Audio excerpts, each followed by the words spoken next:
Yo les amis, j'espère que vous allez tous très bien. Très content de vous retrouver dans cette nouvelle vidéo. Le Cameroun et la Guinée font match nul sur le score de 1 partout. Payot a ouvert le score pour la Guinée et Magri a égalisé pour le Cameroun. Avant de rentrer dans les détails, ce résultat est favorable pour la Guinée, surtout réduit à 10 pendant une mi-temps tout entière. Alors que, pour les liens indomptables, il faudra batailler et montrer plus de choses contre le Sénégal. Au menu comme d'habitude, les compos des deux équipes, les causes à effet, mes top flops, plus mon MVP et la note du match. Les compos des équipes. Pour le Cameroun, un 4-3-3 avec Ondoa dans les buts en attendant Onana, Yongwa à gauche, Mukudi et Uhu l'axe central et Castelletto à droite pour compléter la ligne défensive. Kemen a été le numéro 6 devant la défense. Sambo Anguissa et Cham les milieux avancés et le trio offensif formé par Koundou à gauche, Toko Ekambi dans l'axe et Magri à droite. Pour la Guinée, ils ont joué en 4-2-3-1 avec Koné dans les buts, Silla à gauche, Janvier et Diakabi l'axe central de la défense et Kanté à droite. Le double pivot a été formé par Konaté et Ilaix Moriba. Le trio Kamano à gauche, Kamara dans l'axe et Kilavoki à droite pour accompagner Payot seul en pointe. Les causes à effet.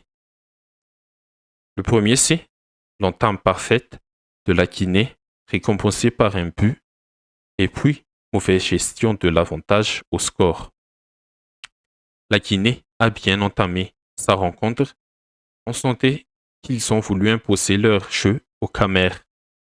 Et c'est chose faite avec plus d'ambition, avec plus d'intention, avec un bon pressing collectif.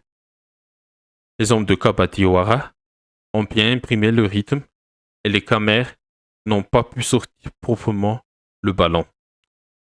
Et cette bonne entame a été récompensée par le but de Payot. Sur l'action de ce but, les Guinéens ont eu le mérite d'y croire jusqu'au bout parce qu'ils ont été les plus mordants depuis les débuts.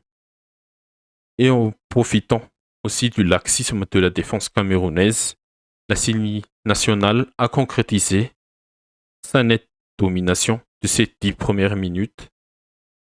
Et par contre, dès l'ouverture du score, j'ai senti la fatigue après ce débauche d'énergie. Le facteur climat a aussi accentué beaucoup cette dépense d'énergie et du coup, ils n'ont pas pu bien maîtriser leur avance. Le bloc a commencé à reculer petit à petit. Heureusement que Diakabi a fait des bonnes interventions décisives dans sa surface. Et cette manque de maîtrise a peut-être engendré de la frustration, tout le carton rouge logique aussi de François Kamano, le capitaine guinéen. Et cette expulsion nous ramène au point 2. Le Cameroun n'en a pas profité. Le Cameroun n'a pas profité de cet avantage numérique.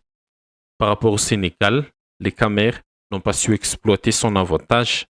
Certes, ils ont réussi à égaliser grâce à Magri avec le superbe centre de Koundou, mais les protégés de Rigobert Song n'ont rien proposé de plus, de mieux pour chercher les 3 points. Karl Toko Ekambi a eu un bal de match, mais Koné, le gardien guinéen, a sorti un bon arrêt décisif. Mes tops, mes flops et mon MVP. Pour mes tops, je mets Diakabi, le patron de la défense guinéenne, Koné, le gardien guinéen, qui a sorti l'arrêt qu'il fallait au bon moment, et Nkoundou, l'ailier gauche du Cameroun, le seul des 3 attaquants qui a osé faire plus de différence. Mes flops, Kamano pour son carton rouge. Une expulsion pénalise toujours toute l'équipe. Heureusement que la sienne a été solitaire jusqu'à la fin du match. Et je mets dans le même paquet le milieu camerounais, Sambonguissa,